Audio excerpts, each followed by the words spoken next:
नमस्कार दोस्तों, स्वागत है आपके अपने YouTube चैनल संस्कृत अड्डा पर। दोस्तों, आज की जो वीडियो इसमें हम करने वाले हैं, अब जो आपका हरियाणा में जो टीचर एलिजिबिलिटी जो टेस्ट है टीएसटी पीएचडी वाला, जिसके आगे जा होने की संभावना है, तो आपके एग्जामों के लिए महत्वपूर्ण क्वेश्चन आज की वीडियो में हम यहाँ पर जा करने वाले हैं। जिसमें हमने आज की वीडियो में आपका शाश्वती जो प्रथम भाग है इसको लिया है, और इनसे पहले वाली जो वीडियो थी इसमें हमने आपके जो सिमसी वाले जो भाग है पहले और दूसरा, वो दोनों ही कंप्लीट कर लिए हैं। तो आज की वीडियो में हम यहाँ पर शाश्वती प्रथम भाग जो इसको पढ़ने वाले हैं। सभी यहाँ पर महत्वपूर्ण क्वेश्चन हैं, क्योंकि यहाँ से आपके एग्जाम में जरूर पूछे जाएंगे और आपके जो सिलेबस है उसके अनुसार है। और कल वाली वीडियो अगर आपने नहीं देखी थी, वो वाली वीडियो जो आपको इस वीडियो के अंत में मिल जाएगी। और अगर आपने अब तक हमारे चैनल को सब्सक्राइब नहीं किया तो सब्सक्राइब भी कर लीजिएगा। और आप हमारा जो टेलीग्राम ग्रुप है उससे भी आप ज्वाइन कर सकते हैं, सभी फ्री ऑफ कॉस्ट है। इनका लिंक आपको इस वीडियो के डिस्क्रिप्शन में मिल जाएगा।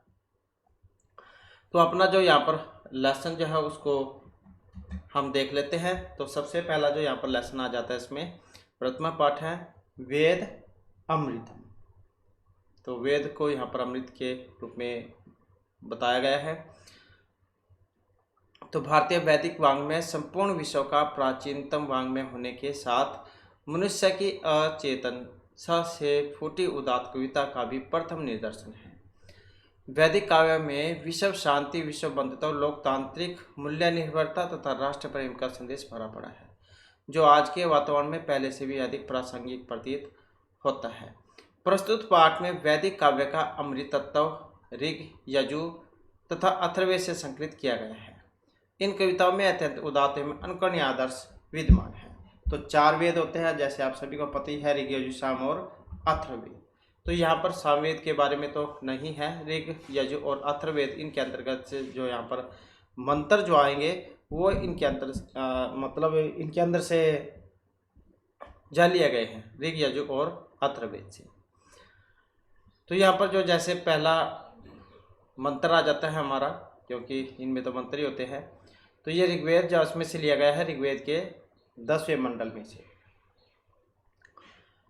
और ऋग्वेद का जो ये यहाँ पर 10वां जो मंडल है, 10वें मंडल में से भी ये संज्ञान सूक्त है, उसका है ये दूसरा मंत्र।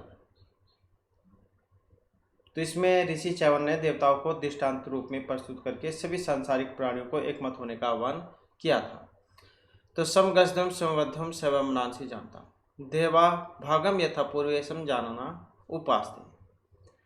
और जब हम इसका अन्वय करते हैं तो अन्वय किस प्रकार से बनेगा, योयम सम गच्छध्वम समवध्वम वह मनांसी सम जानता यथा पूर्वे देवः संजाननः भागम उपास्ते। यहाँ पर समगस्तम आया था, इसका मतलब क्या है? इसका मतलब लिया गया यहाँ पर साथ चलने से, साथ चले। समवध्वम का अर्थ लिया गया है समान स्वर से एक साथ बोले। वह का मतलब यहाँ पर जो लिया गया है ये तुम्हारे से लिया गया है। और जो स्वर 3 भेद है, जैसे उदात्त, अनुदात्त, स्वरित। तो ये उदात्त की तो कोई रेखा नहीं होती है, अनुदात्त की नीचे पड़ी हुई रेखा होती है, जो ये ऐसी आपको दिखाई दे रही है, स्वरित के ऊपर खड़ी हुई रेखा। तो ये कुछ जो है ये वेद में आती है, लौकिक में इनका प्रयोग नहीं है, ये वेद में या प्रयोग में आती है। तो जो आपको ये दिखाई दे रही है। तो यहाँ पर अपना जो मंत्र है उसको हम देखेंगे। तो वह जो यहाँ पर आया है ये वह है, तो इसका मतलब है तुम्हारे। मनांसी का अर्थ यहाँ पर मन से लिया गया है। समजानताम का अर्थ समान रूप से अर्थ को समझे।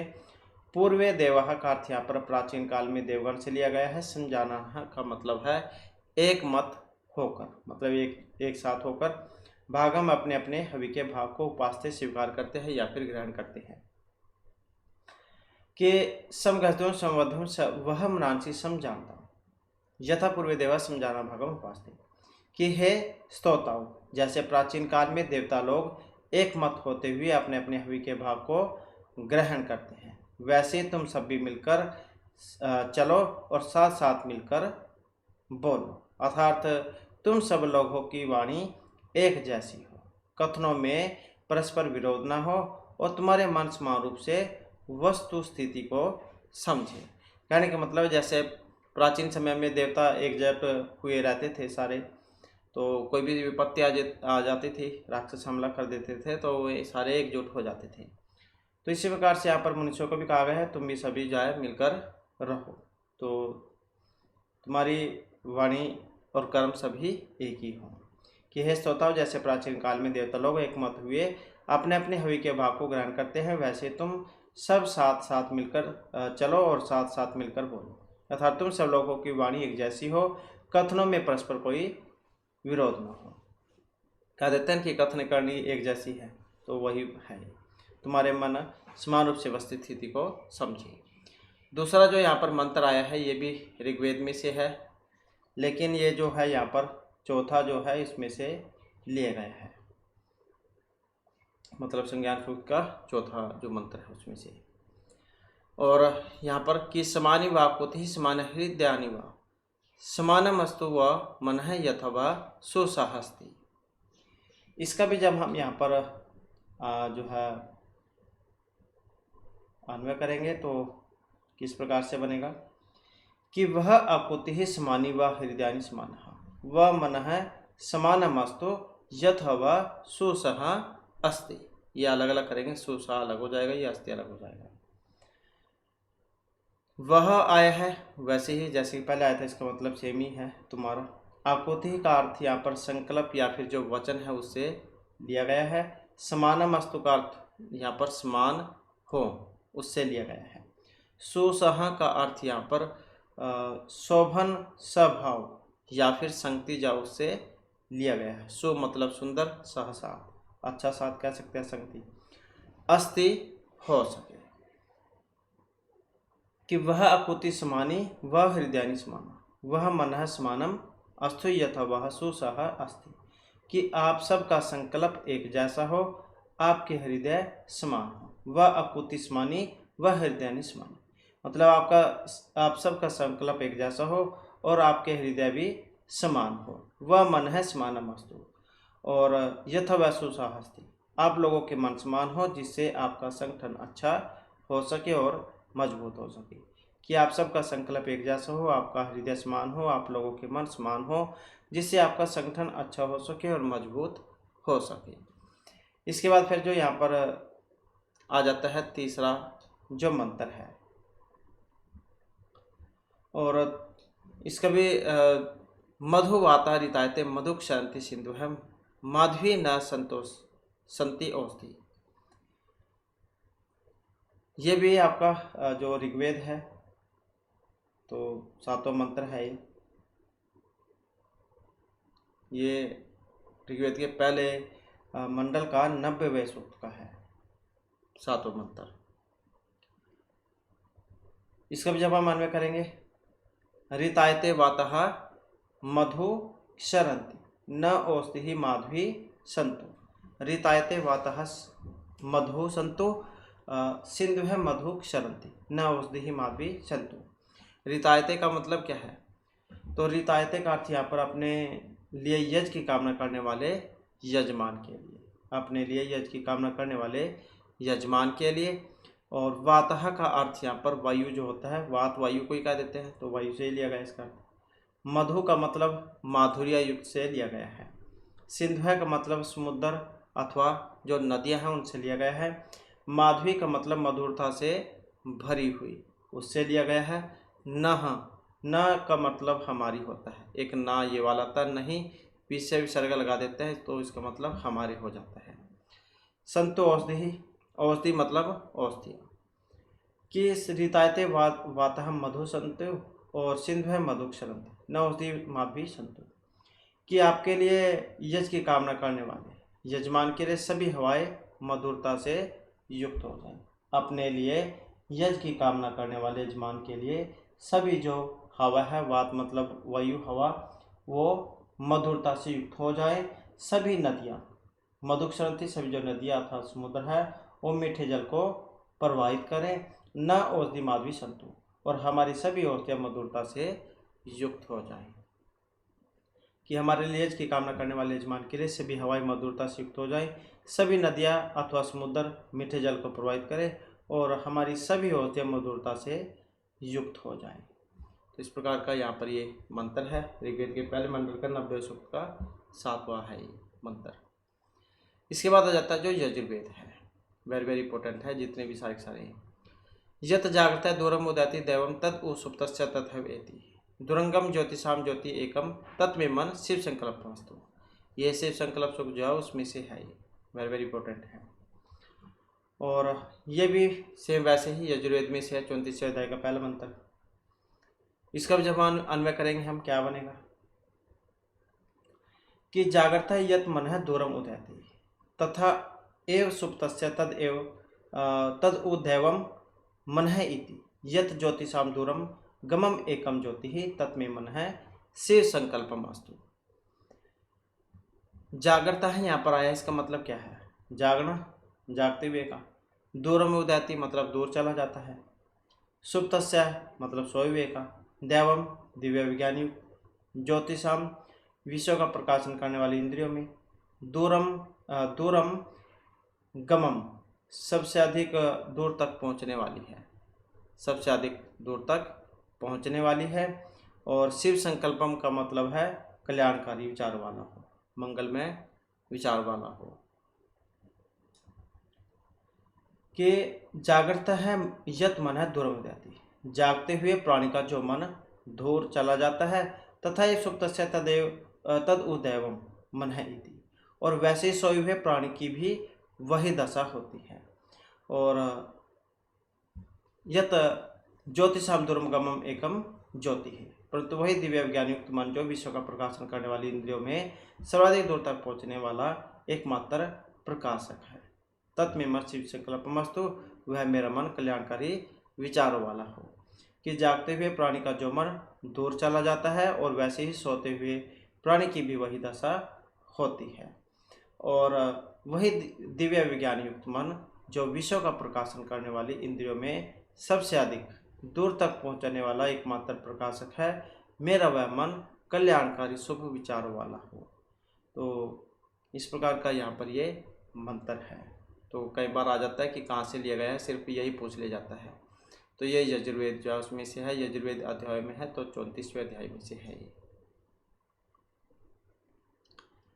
इसके बाद है तत् चक्षु देवहितम पुरस्तात् शुक्रम उच्चरत पश्येम सर्दः शतम जीवेम सर्दः शतम शून्याम सर्दः शतम ब्रह्माम सर्दः शतम आदिनः श्याम सर्दः शतम भूयः च सर्दः स्तात्। ये भी यजुर्वेद में से 36वें अध्याय में से।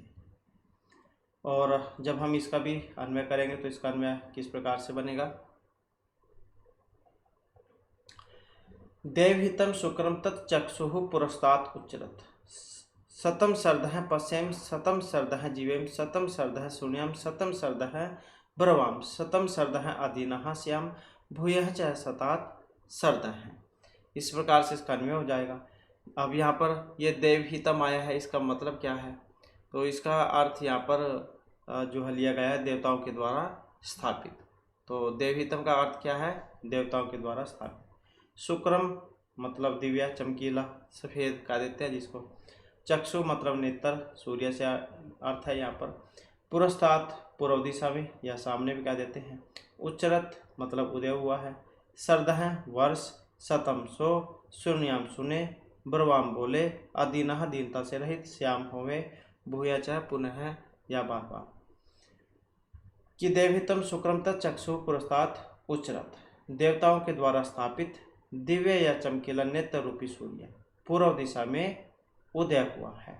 और शतम सर्दः पश्चिम शतम सर्दः जीवेम, हे सूर्य 100 वर्षों तक हम देखें, 100 वर्षों तक जीवित रहे, 100 वर्षों तक सुने, और 100 वर्षों तक ब्रह्म बोले, अर्थात इतने समय तक बोलने की शक्ति हम ग्रहण करें।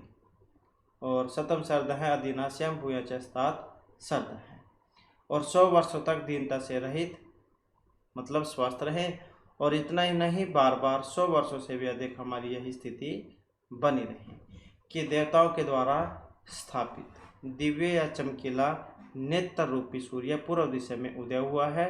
हे सूर्य, आपकी कृपा से 100 वर्षों तक हम देखें, 100 वर्षों तक जीवित रहें, 100 वर्षों तक सुने, 100 वर्षों तक बोले, अर्थात इतने समय तक बोलने की शक्ति ग्रहण करें। 100 वर्ष तक दीनता से रहित या स्वस्थ रहें। इतना ही नहीं, बार बार 100 वर्षों से भी अधिक हमारी यही स्थिति बनी रहे। तो इस प्रकार का यहाँ पर इसमें ये मंत्र आया है।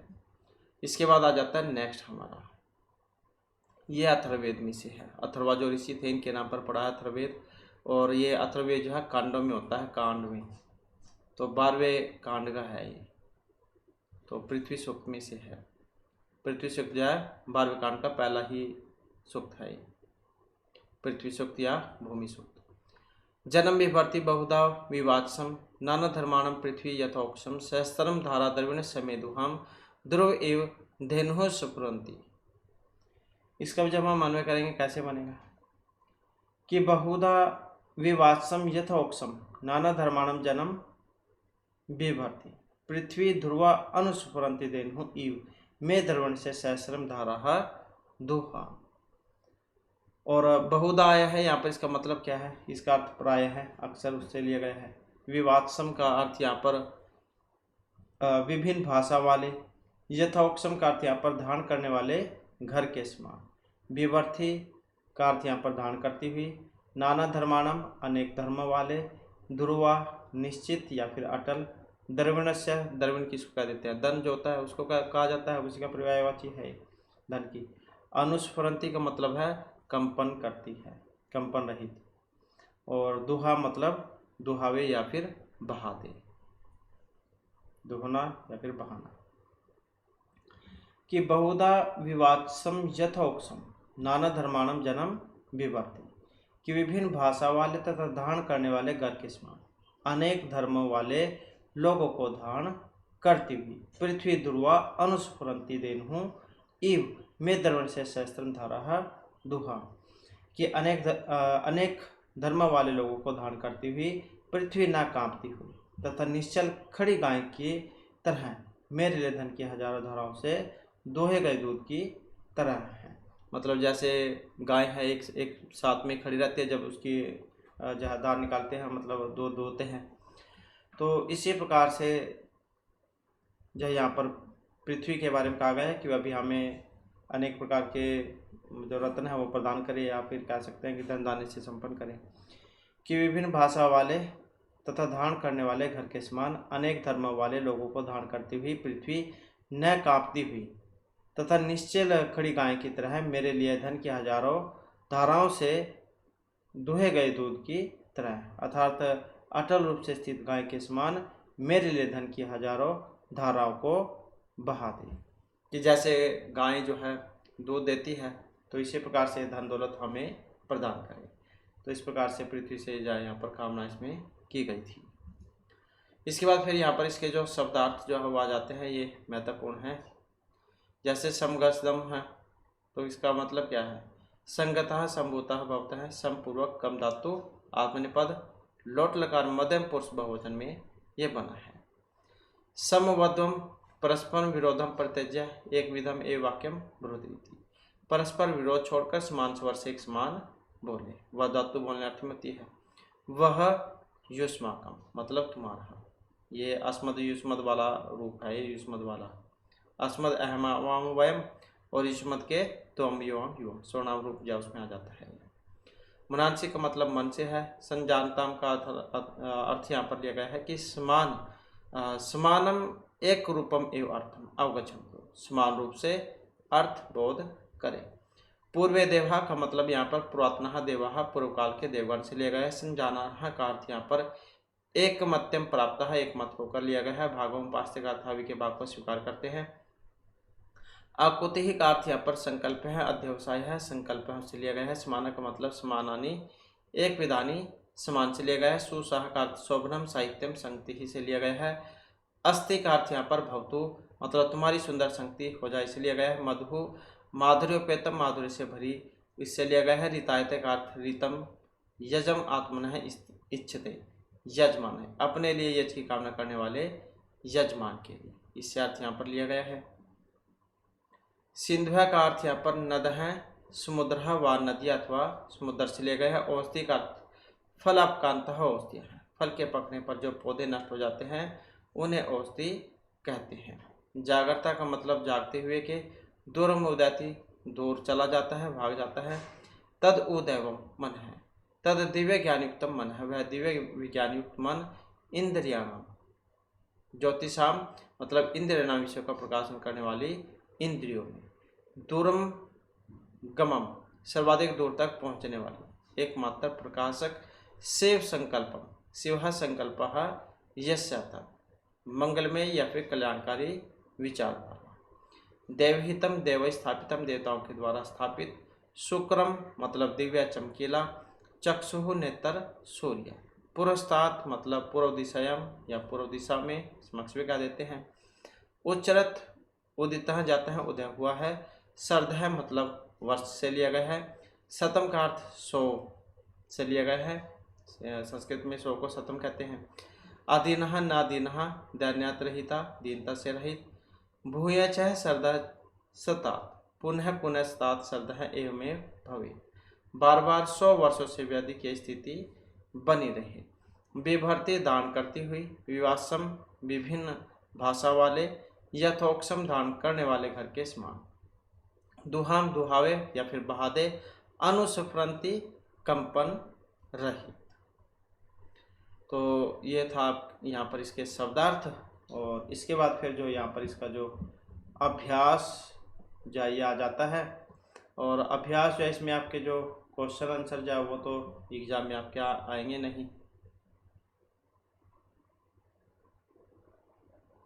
इसके बाद है यहाँ पर शुद्ध विलोम पद योजन। तो यहाँ पर विलोम जो है वो आपके एग्जाम में जाते हैं। तो ये जो है यहाँ पर महत्वपूर्ण इसमें हो जाते हैं।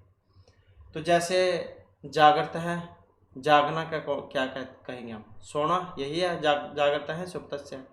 न हमारे तुम्हारे ऐसी होता है। न हमारे वह तुम्हारे। दीनः अदीनः दीनता से रहित दीनता युक्त। तो इनका मिलाना ऐसे हो जाएगा। इसके बाद है अधोरेखित पदानाम आस्यम हिंदी भाषा में स्पष्ट पूर्वक। तो जैसे इनके बारे में बताना था वो ये आ जाते हैं आपके एग्जाम में। वेरी वेरी इंपॉर्टेंट है क्योंकि पहले एक बार ऐसे आए हुए थे। उपासते का मतलब क्या है? तो इसका अर्थ यहाँ पर स्वीकार करते हैं, उससे लिया गया है। सिंधु का मतलब नदी या समुद्र से था। स्वीता का मतलब स्वीत्री देवता सूर्य जो है उसी का नाम है। जागृता का मतलब जागते हुए। और पश्चिम का मतलब देखे, इससे लिया गया है। इसके बाद पश्चिम सूर्यवृत्ति की रप्तानी के इंद्रियानी क्षमतानी। तो ये इसका जो है आपके लिए कोई महत्व नहीं है, आपके एग्जाम में इसमें से आएंगे नहीं। तो वैसे इनका मतलब जो मुख्य चौथे इंद्रिय है उससे लिया गया था।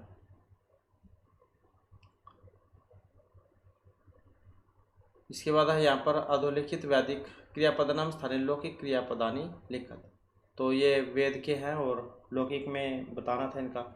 अस्थि का मतलब क्या होता है? जैसे वेद में तो हम अस्थि कहते हैं, तो इसी प्रकार से लोक में हम भवतु कहते हैं। उच्चरता ये हम उसमें वैदिक में कहते हैं। और उदितः जाता है, उदितः जाता है, ये बनता है लौकिक में। दुहाम जैसे दुहें, तो क्या होगा? प्रवाहित बहाएं, प्रवाह ये प्रवाहित ऐसे होता है, प्रवाह। इसके बाद ये योग्यता विस्तार वही है लक्षण के बारे में। ऋग्वेद है मूलतः ज्ञान कांडम कथ्यते यत्र मुख्यतः देवता प्रकमंत्रः सन्ति यथा अग्नि इंद्र रुद्र है स्वीता प्रवृत्ति है। कतिपयानि सूक्तानि दार्शनिकानि सन्ति यथा नासदियम ज्ञान सूक्तम हिरण्यगर्भादि सूक्तम। कतिपयानि सामाजिक सूक्तानि अपि सन्ति येषु धन दान सूक्तम अक्षसूक्तम संगठन सूक्तादि। ऋग्वेदस्य समानस्य सूक्तस्य पल्लवनम उत्तरवर्तीषु उपनिषद आदि शास्त्रेषु अपि उपलभ्यते। यथा सह नाव तो सह न भुनक्तु सह वीर्य करवावहि तेजस्वी नवधीतम तुहु माँ विद्विषावहे तैत्तिरीय उपनिषद उसमें से लिया गया है।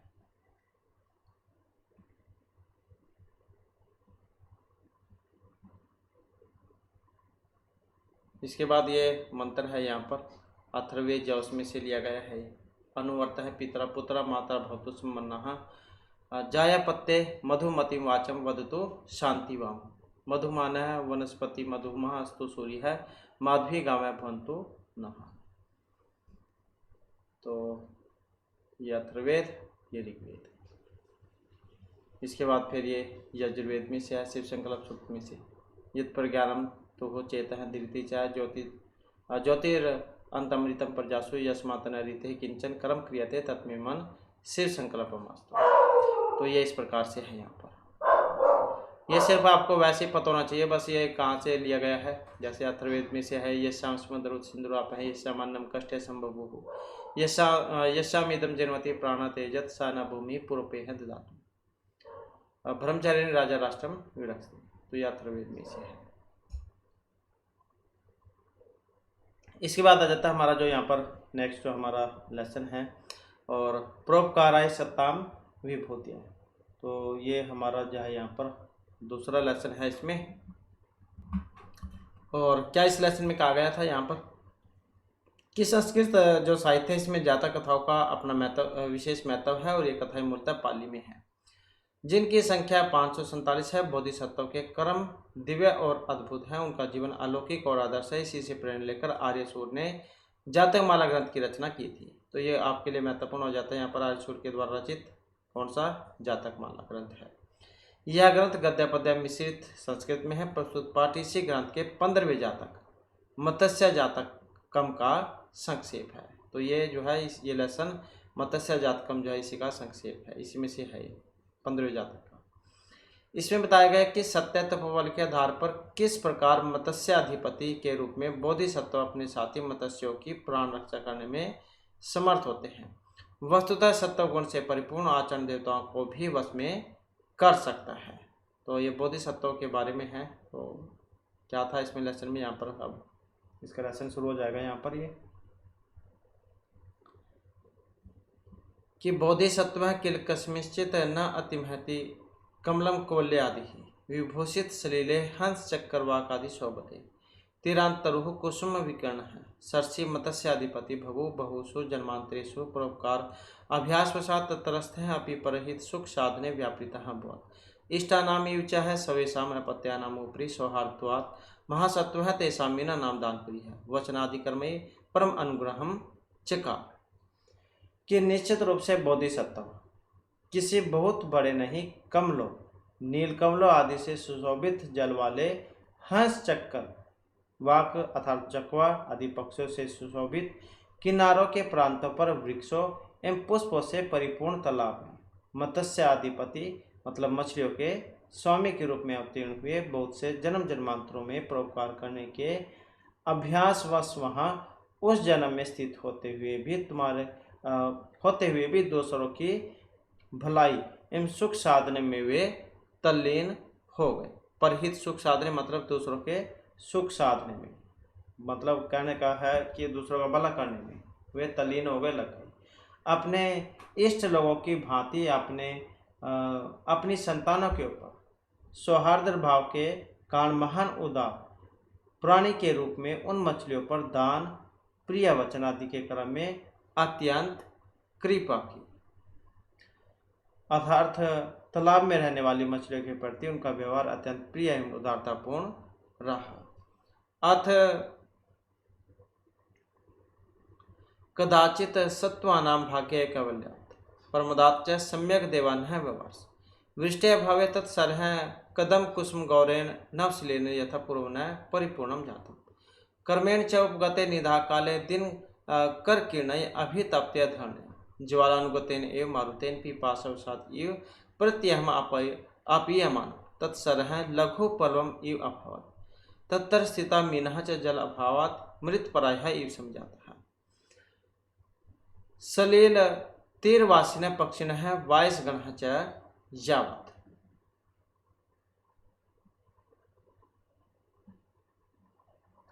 तान् मत्स्यान् भक्षितुं चिन्तयति स्म तावद् विषादन्यवसंगम मीनकुलम अवेक्ष्य बोधिसत्वः करुणायमानः चिंतां पेदेः कष्टः वत् इयम् आवत् आपतिता मीना।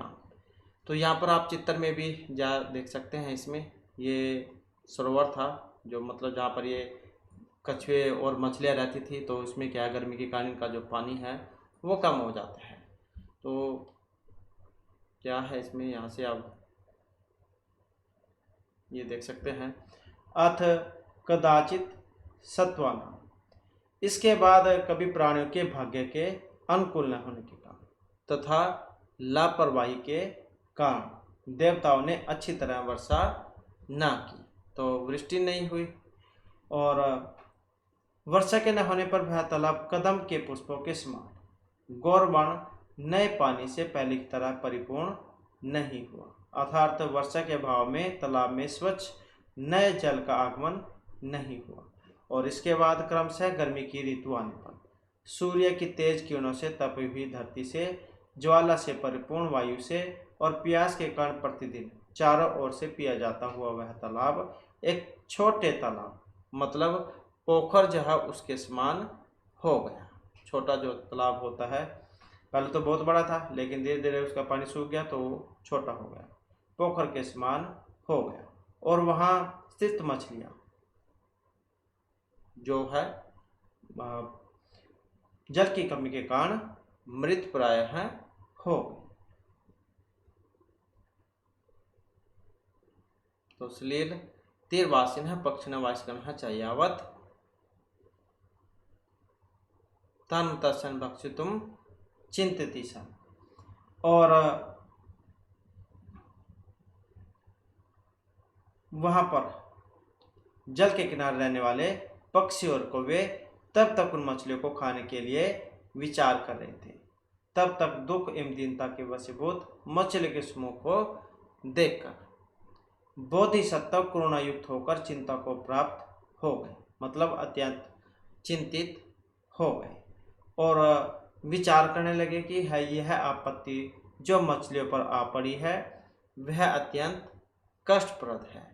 फिर ये श्लोक है यहाँ पर, इसके माध्यम से यहाँ पर इसमें बतला रहे हैं। प्रत्यहम क्षीयते तोयम स्पर्धमानम इव वायुषा अद्यापि च चिरेण एव लक्ष्यते जलद आगम है। अपयन कर्म है नास्ति नेताप्य नेत्र का भूयत अस्मद व्यसन संकृष्ट समयांति च न द्विषः। कि प्रतिदिन आयु से स्पर्धा करता हुआ, प्रतिदिन आयु से स्पर्धा करता हुआ मानो जल क्षीण हो रहा है, मतलब कम हो रहा है, घट रहा है, तथा आज भी बादल का आगमन दूर ही दिखाई दे रहा है, अर्थात बादलों के आगमन की निकट भविष्य में संभावना नहीं है और बाहर जाने का भी मार्ग नहीं है। दूसरे स्थान पर नेता भी कौन बने, दूसरा स्थान जो है नेत्र मतलब दूसरा स्थान, वहाँ पर नेता भी कौन बने। साथ ही हमारे दुखों से खींचे हुए हमारे शत्रुगण भी आ रहे हैं। शत्रुगण तो मतलब पानी कम हो गया, उसमें जो भी कीट जो थे जीव जंतु वो दिखाई देने लगे हैं, तो उन्हें खाने के लिए भी जब पक्षी आने शुरू हो गए हैं। तो भाव यह है कि इस बड़ी मुसीबत में कोई भी मार्ग दिखाई नहीं दे रहा है कि प्रतिदिन आयु से स्पर्धा करता हुआ मानव जल क्षीण हो रहा है, क्योंकि उसका तो पानी कम हो रहा था, तालाब की वर्षा तो हुई थी, तो प्रतिदिन आयु से स्पर्धा करता हुआ मानव जल क्षीण हो रहा है तथा आज भी बादलों का आगमन बहुत दूर ही दिखाई देता है। अद्भुत कहने का मतलब है कि बरसात की कोई संभावना नहीं है। तो बादलों के आगमन के निकट भविष्य में संभावना नहीं है, बाहर जाने का भी मार्ग नहीं है, क्योंकि अगर तालाब है पानी है तभी एक स्थान से दूसरे स्थान पर जा सकती है मछलियाँ, तो बाहर जाने का भी मार्ग नहीं है। दूसरे स्थान पर नेता भी कौन बने, साथ ही हमारे दुखों से खींचे हुए हमारे शत्रुगण भी आ रहे हैं। कहने का मतलब है कि इस बड़ी मुसीबत में कोई मार्ग दिखाई नहीं दे रहा है। इसके बाद आ जाता है फिर नेक्स्ट हमारा तत् किम अत्र प्राप्त कालम स्यादिति विमर्शन स महात्मा स्वकीय सत्य तपोबलम एव तेषां रक्षणोपायम अमंगत करुणया संपीड्यमान हृदय दीर्घम निष्पस्य नभ समोलोक्यन वाच। अब दोबारा से यहाँ पर फिर ये जो श्लोक है इसके माध्यम से भी बतला रहे हैं। तो इस विषय में समुचित क्या है, मतलब तो ऐसी स्थिति में क्या उपाय किया जाना चाहिए। तो इस प्रकार से विचार करते हुए महात्मा बोधिसत्व ने अपनी सत्यता एवं तप बल को ही उन मछलियों की रक्षा का उपाय माना और करुणा से संवेदनशील हृदय वाले वे लंबी सांस लेकर आकाश की ओर देखते हुए बोले। अब क्या बोले यहाँ पर, तो इसके माध्यम से फिर यहाँ पर इसमें यह बतलाया गया है। कि सम्रामी न प्राणिवधम यथा अहम समचिंत्य है कृच्छ में परम्यापी कर्तुम अनेन सत्येन सारांशी तोयर अपूर्यन वर्ष तो देवराज है। इसका जब हम अन्वय करेंगे कैसे बनेगा कि यथा अहम परमे कृच्छ्यपि प्राणिवधम कर्तुम न सम्रामी अनेन सत्येन संचित्य है तो यही सारांशी अपूर्यन देवराज है वस्तु। कि जैसा कि मैं बहुत बड़े कष्ट के समय में भी प्राणी का वध करने की बात स्मरण नहीं करता हूँ, मतलब चाहे मैं अपने आप कितनी ही कष्ट में क्यों न हो, मैं दूसरे का बुरा नहीं सोचता हूँ। कि जैसा कि मैं बहुत बड़े कष्ट के समय में भी किसी प्राणी का वध करने की बात स्मरण नहीं करता हूँ, अर्थात मैंने अत्यंत कठिन परिस्थितियों में भी आज तक किसी प्राणी का वध नहीं किया है। तो मेरे इस सत्य के संदर्भ में सोचकर देवराज इंद्र तालाब को पानी से भरने के लिए वर्षा करे। मतलब कहने का मतलब है कि मैंने आज तक किसी भी प्राणी का कोई कष्ट नहीं पहुंचाया, किसी का कोई गलत काम नहीं किया, तो इसलिए हे देवराज इंद्र मेरे बारे में थोड़ा सा देखकर कि मैंने अभी तक सत्य का पालन किया है, आप इस तालाब को भरने की कृपा करें। तो ऐसा था, इस प्रकार से इसमें बतलाया गया है। और फिर यहाँ पर आप देख सकते हैं इसमें ये तालाब, ये वर्षा, बादल और ये बरसात भी हो गई है यहाँ पर।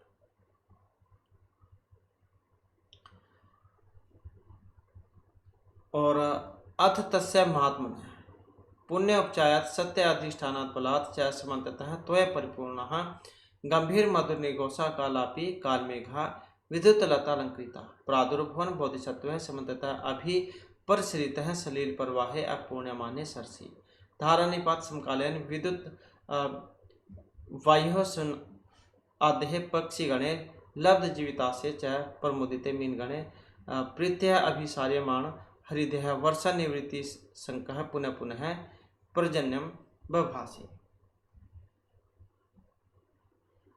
के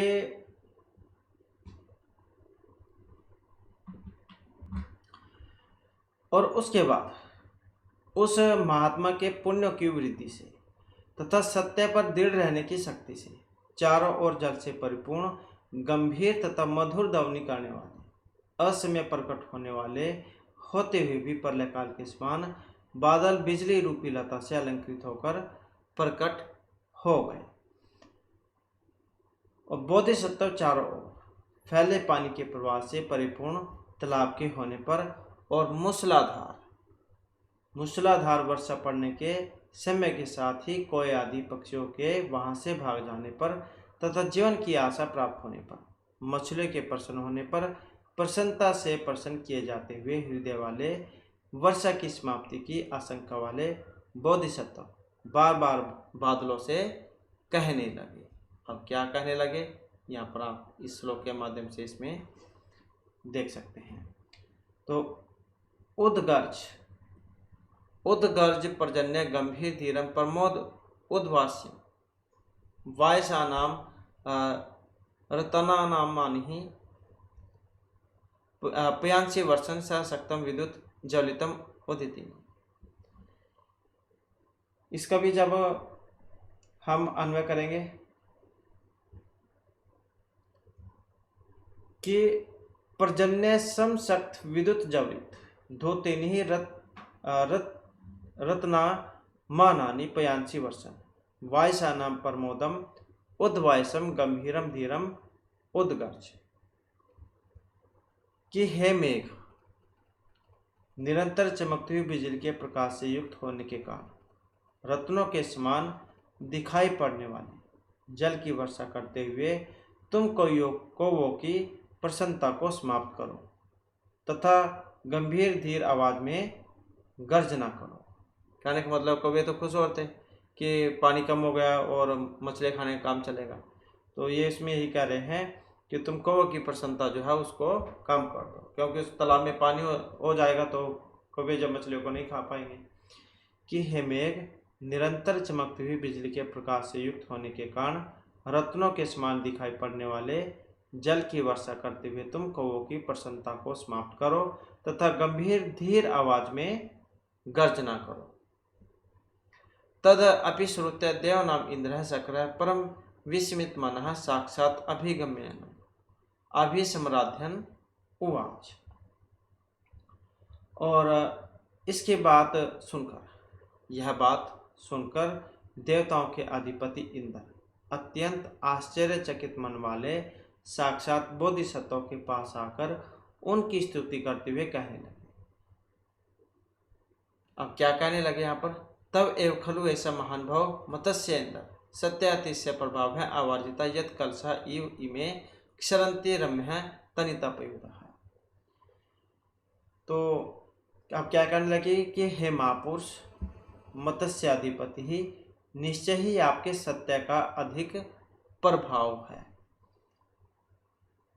कि उंडेले गए घड़ों के समान ये सुंदर ध्वनि वाले मेघ बरस रहे हैं। जैसे गड़े जो होते हैं उनको उल्टा कर देते हैं तो उसमें बहुत सारा पानी गिरता है, तो इसी प्रकार से यहाँ पर बादलों के बारे में कही गई है कि बादल जो यहाँ पर बहुत सारा जो पानी बरसा रहे हैं कि हे महापुरुष मत्स्याधिपति निश्चय ही आपके सत्य का अधिक प्रभाव है कि जो उड़ेले गए घड़ों के समान ये सुंदर ध्वनि वाले मेघ बरस रहे हैं।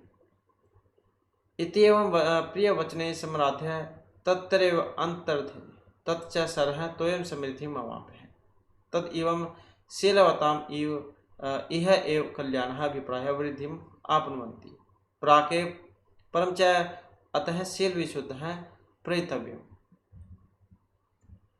और इस प्रकार से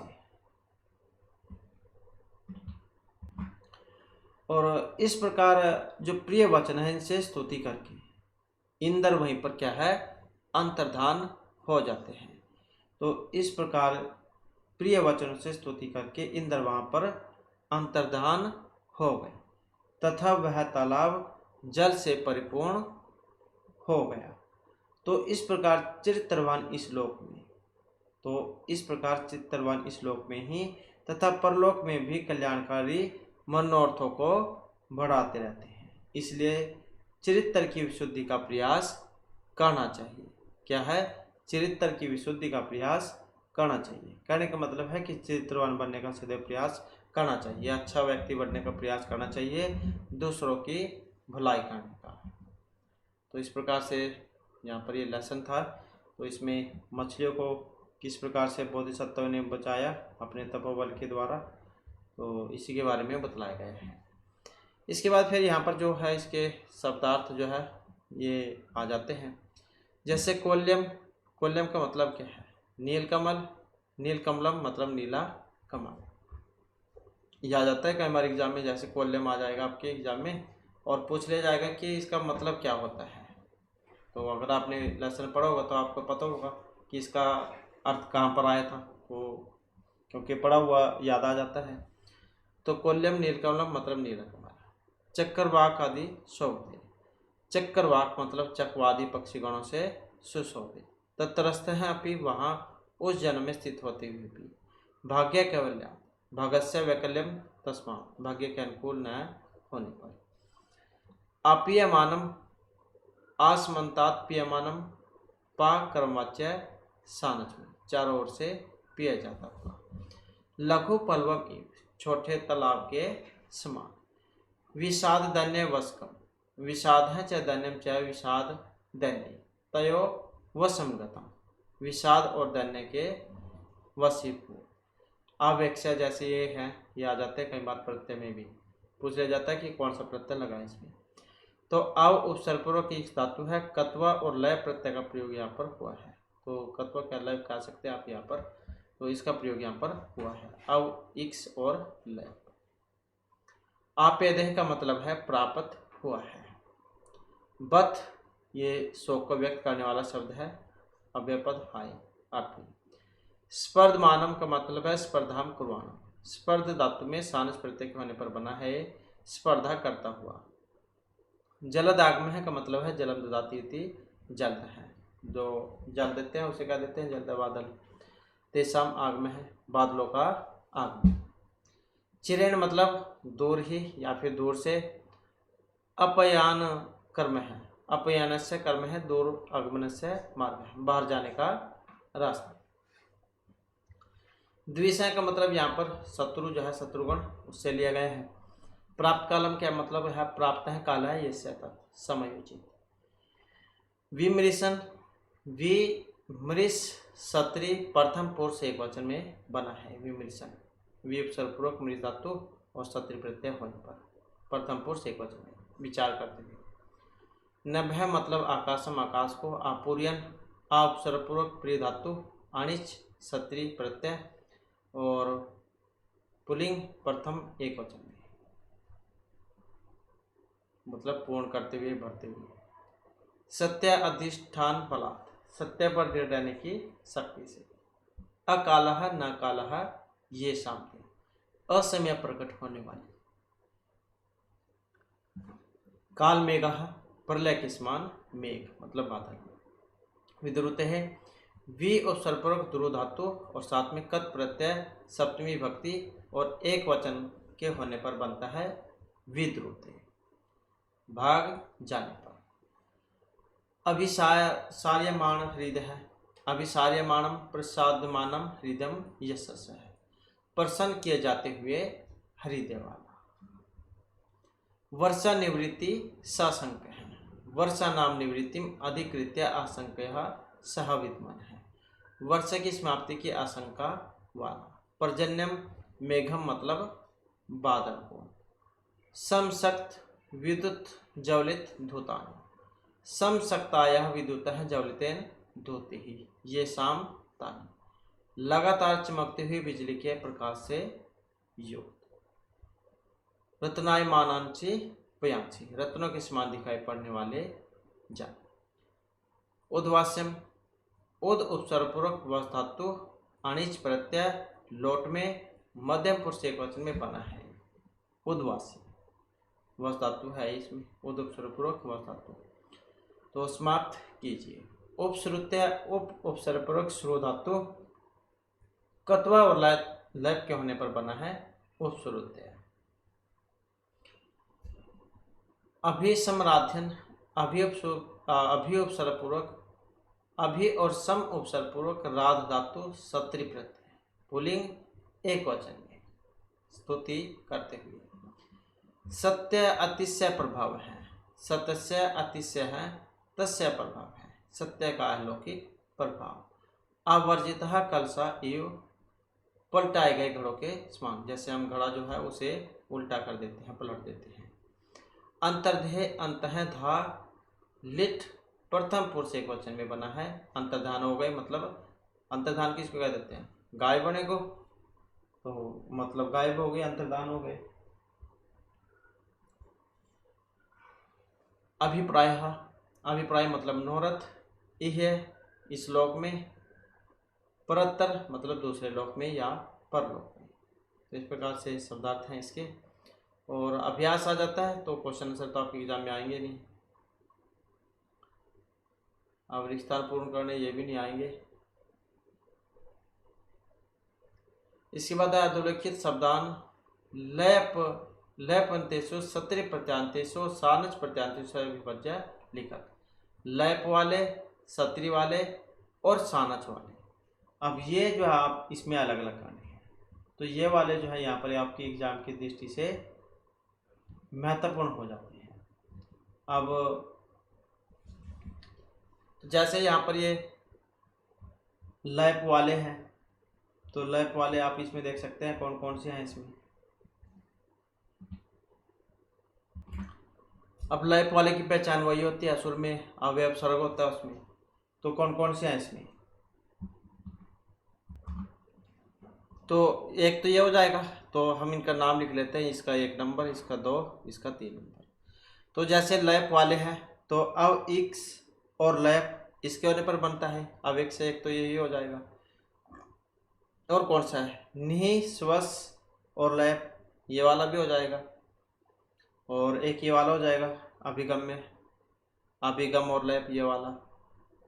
और कौन सा होगा, बस। और उसके बाद सत्री वाले भी देख लेते हैं। सत्री वाला जैसे ना आ जाता है बाद में, तो कौन सा होगा यहाँ पर, समराध्यन है जैसे, ये हो जाएगा। और कौन सा होगा, विमृशन ये वाला हो जाएगा। और समालोकन, सम उत लोक और सत्री ये वाला हो जाएगा, तो ये हो जाएगी।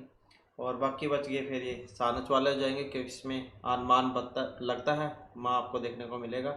सानच में आन और मान होता है, तो यह है जैसे आपियमानम और स्पर्धमानम, संपीड्यमानम और रत्ना मानानी, रत्नाए और सानच होने पर उसमें है। और बस ये तो इस प्रकार से जाइन के यहाँ पर ये आपने याद रखने हैं। तो लैप सत्री और सानच वाले, सानच का तो अनुमान रहता है, लैप में सुर में आवे उपसर्ग होगा और सत्री में नाम होता है, ऐसे आप इसको याद रख सकते हैं। इसके बाद आ जाता है पर जो विशेषण का विशेष्य जो है इसके साथ जो यहाँ पर मिलान करना है। जैसे सरसी था, अब सरसी मतलब सरोवर, सरोवर में कौन रहते थे, तो हंस चक्रवाक आदि सोबते, यही आता है इसमें। तो क्या आ जाएगा, हंस चक्रवाक आदि सोबते, ये वाला जो हो जाएगा इसमें। और धन्य, धरती क्या हो रही थी, तप रही थी, ये हो जाएगा। अपत्य नाम क्या होगा, इष्ट नाम। और नव सलीलेन कुदुम कदम्ब कुसुम गौर, ये वाला हो जाएगा।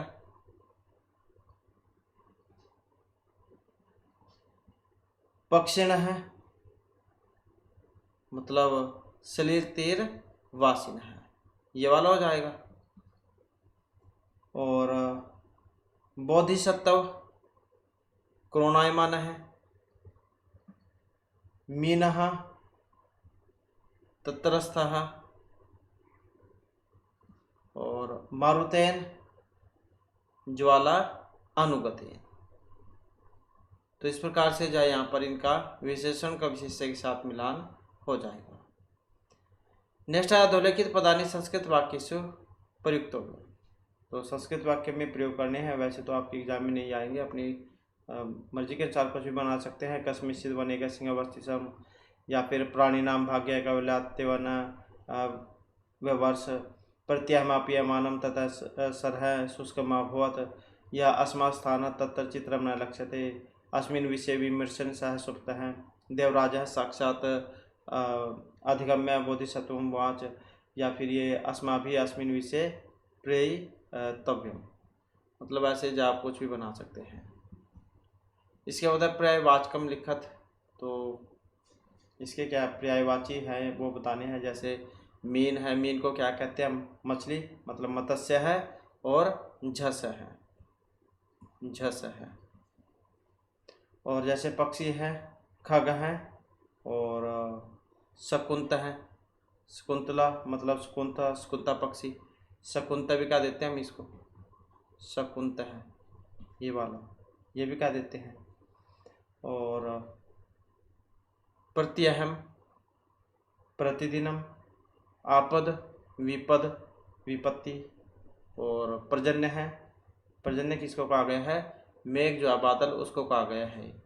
मेघ हैं, वारिधर हैं, वारिद हैं, इस प्रकार से इनके नाम हैं।